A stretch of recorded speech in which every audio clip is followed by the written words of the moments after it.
এই তথ্যটা কতজন লোক জানতো, লুপে কারা ছিল, এই জন্যেই মোটামুটি ধারণা দিয়ে দেওয়া হয় যে যদি গা বাঁচাতে চান, ঝামেলায় পড়তে না চান, তাহলে কম জানেন। কম জানলে কোনো ইনকোয়ারি বা কোনো রকমের আপনার তদন্ত হলে তখন কিন্তু আপনি মাপ পেয়ে যাবেন। তা কাউন্সিল অবিলম্বে গঠন করা, আর প্রয়োজন হচ্ছে আবিষ্কারের প্রসূতি। এখনো যদি আমাদের সম্বিত না ফেরে, তাহলে আর কবে ফিরবে? এবং আমরা পড়ে গেছি আপনার ইন দ্য মিডল, এরকম একটি অবস্থা। আর গোলাগুলি একবার যখন আপনার ব্যারেল থেকে বেরিয়ে যায়, তখন কিন্তু তার নিজস্ব নিয়ম এসে আপনার চলতে থাকে। দেখুন, এক কথা এটাকে অ্যাপিজমেন্ট পলিসি বলা যেতে পারে, অর্থাৎ মানে স্থূল বাংলায় যেটা ভাও দিয়ে চলা আর কি, অ্যাডহক একটা পলিসি, অবস্থা বুঝে ব্যবস্থা, জোড়াতালি দিয়ে চলা ইত্যাদি। ব্রিটিশ গভর্নমেন্ট এই অ্যাপিজমেন্ট পলিসি পার্সু করেছিল বলেই হিটলারের এই বৃদ্ধি এবং বিস্তারটা ঘটেছিল। এবং যখন তা রিয়েলাইজ করলেন যে একের পর এক দেশ দখল করার পরে হিটলার যখন রীতিমতো আপনার ওই লামসের এই প্রান্তে এসে হাজির হলো, তখন তাদের চৈতন্য উদয় হলো এবং রিয়েলাইজেশন ঘটলো। তো ইট ওয়াজ টু লেট। এখন আমাদেরও সেরকম দশা হয় কিনা কে জানে, সুতরাং সময় তা বলে দেবে। আর আমাদের নানান ভাবে যে রকমের পরিস্থিতি মোকাবেলা করতে হচ্ছে, তা রীতিমতো নানান চ্যালেঞ্জের মুখে ফেলছে আমাদের এই যে বিশাল সীমান্ত ভারতের সঙ্গে, সেখানেও কিন্তু নানান রকমের সমস্যা নতুন করে তৈরি হচ্ছে।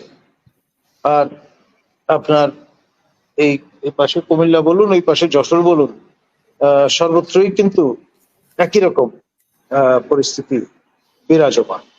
তো ফলে এই বিষয়গুলো একটা পার্সপেক্টিভে ফেলে আমরা যদি দেখবার চেষ্টা না করি এবং একটা মীমাংসা বা সলিউশনে যাওয়ার চেষ্টা না করি, তাহলে আমাদের কপালে কিন্তু খারাপই আছে।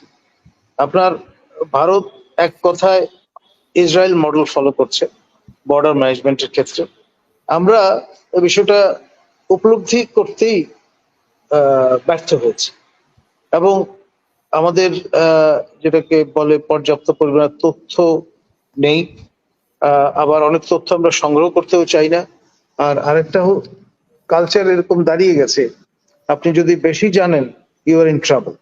অর্থাৎ এই তথ্যটা কতজন লোক জানতো, লুপে কারা ছিল, এই জন্যেই মোটামুটি ধারণা দিয়ে দেওয়া হয় যে যদি গা বাঁচাতে চান, ঝামেলায় পড়তে না চান, তাহলে কম জানেন। কম জানলে কোনো ইনকোয়ারি বা কোনো রকমের আপনার তদন্ত হলে তখন কিন্তু আপনি মাপ পেয়ে যাবেন। এই বিবেচনায় যে ভাই আমি তো জানতামই না, আমাকে মারধর করলেও তো, জবরদস্তি করলেও তো কোনো কথা বেরোবে না, এই জন্য আমার কোনো ক্লুই নাই। এই যে ইগনোরেন্স ইজ ব্লিস, এইরকম একটা মাইন্ডসেট নিয়ে কিন্তু আমরা বসে আছি। আর যুগটা হচ্ছে আপনার তথ্য বিপ্লবের যুগ, ইনফরমেশন ইজ পাওয়ার। যত বেশি পরিমাণ তথ্য আপনার থাকবে তত ভালো, কিন্তু আমরা এই ক্রিটিক্যাল মাস তৈরির ধারে কাছ দিয়েও নেই। আমরা বরং ওই সবাই একটা জিগির তুলে একটা মৌতাতে থাকতে পছন্দ করি বা করছি, এবং তার জন্য আলটিমেটলি কিন্তু আমাদের চরম মূল্য দিতে হতে পারে। আমি আমার অগ্রজপ্রতিম আর সহ আলোচক ডক্টর সিনহা সাঈদ মহোদয়ের সঙ্গে পরিপূর্ণভাবে একমত। আমি মনে করি যে জাতীয় নিরাপত্তা কাউন্সিল প্রণয়ন এখন সময়ের দাবি। আমাদের প্রয়াত অ্যাম্বাসাডর আমাদের ওয়ালির রহমান সারাটি জীবন তিনি এই দাবি নিয়ে উচ্চকিত ছিলেন। তিনি সম্প্রতি ইন্তেকাল করেছেন। তার বিধি আত্মার প্রতি সম্মান জানানোর জন্য হলেও আমাদের উচিত জাতীয় নিরাপত্তা কাউন্সিল অবিলম্বে গঠন করা। আর প্রয়োজন হচ্ছে আবিষ্কারের প্রসূতি। এখনো যদি আমাদের সম্বিত না ফেরে তাহলে আর কবে ফিরবে?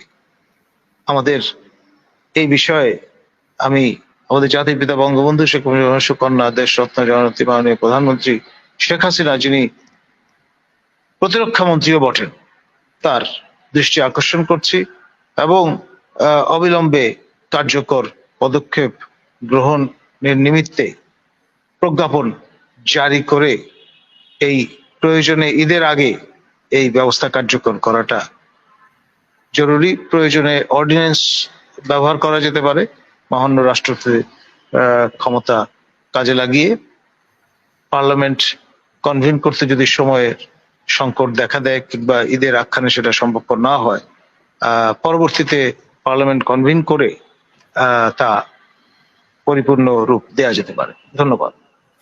ওনার উপর কি আসলে আন্তর্জাতিক চাপ আছে কিনা এই বিষয়ে? এই জন্যই কি মানে অতটা তৎপরতা আমরা সরকারের কাছ থেকে দেখতে পাচ্ছি না?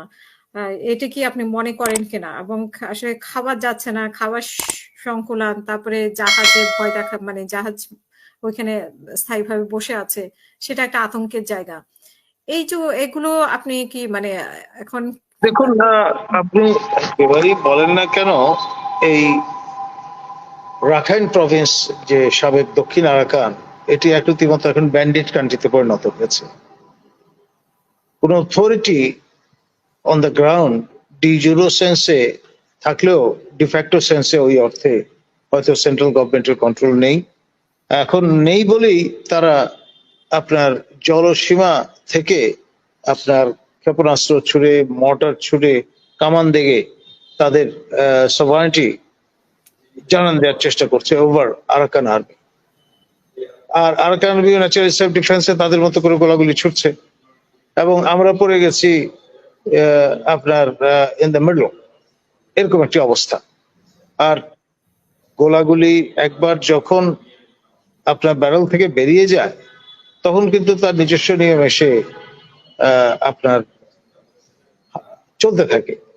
এটা বাংলাদেশের জলসীমায় কিংবা স্থলসীমায় প্রবেশ করলো কি করলো না সেটা তখন কিন্তু ধর্তব্যের মধ্যে পড়ে না। আর যেখানে দীর্ঘ প্রস্তুতি নিয়ে বার্মা অ্যাক্ট কার্যকর করা হয়েছে, আইনে পরিণত করা হয়েছে এবং বার্মায় দুটি সরকার বিদ্যমান, একটি গভর্নমেন্ট ইন এক্সাইল, একটি নেপিডোতে। আবার এর পাশাপাশি আরাকান আর্মি 70% এলাকা দখল করে বসে আছে আরাকানে। তো সেখানে আপনার এই যে পরিস্থিতিটা, যে কারণে প্রাণ ভয়ে জীবন রক্ষার তাগিদে বিজেপি মানে বার্মার যে আপনার পুলিশ নিরাপত্তা রক্ষীরা, তারাও কিন্তু মাঝে মধ্যে বাংলাদেশে প্রবেশ করছে, ভারতে প্রবেশ করছে। এখন খুব একটা হসপিটেবল পরিস্থিতি থাকলে তো এমনটি তারা করতো না। আমরাও চেষ্টা করছি মানে তাদের সরকারের কাছে ফিরিয়ে দিতে, আন্তর্জাতিক নানান রকমের পরামর্শ উপেক্ষা করে। এই যে পরিস্থিতিটা, সেটা তো আর অনন্তকাল এইরকম ভাবে চলবে না, এটার একটা সাঙ্গীকরণ ঘটবে এবং তখন সেটা আমাদের পক্ষে না বিপক্ষে থাকবে সেটাও দেখবার বিষয়। সব মিলিয়ে পরিস্থিতিটা খুব দ্রুত পরিবর্তনশীল এবং আমাদের সতর্ক দৃষ্টি যে কোনো মূল্যে বজায় রাখতে হবে এবং প্রস্তুতি নিয়ে রাখতে হবে টু ফেস এনি ইভেন্চুয়ালিটি। ধন্যবাদ।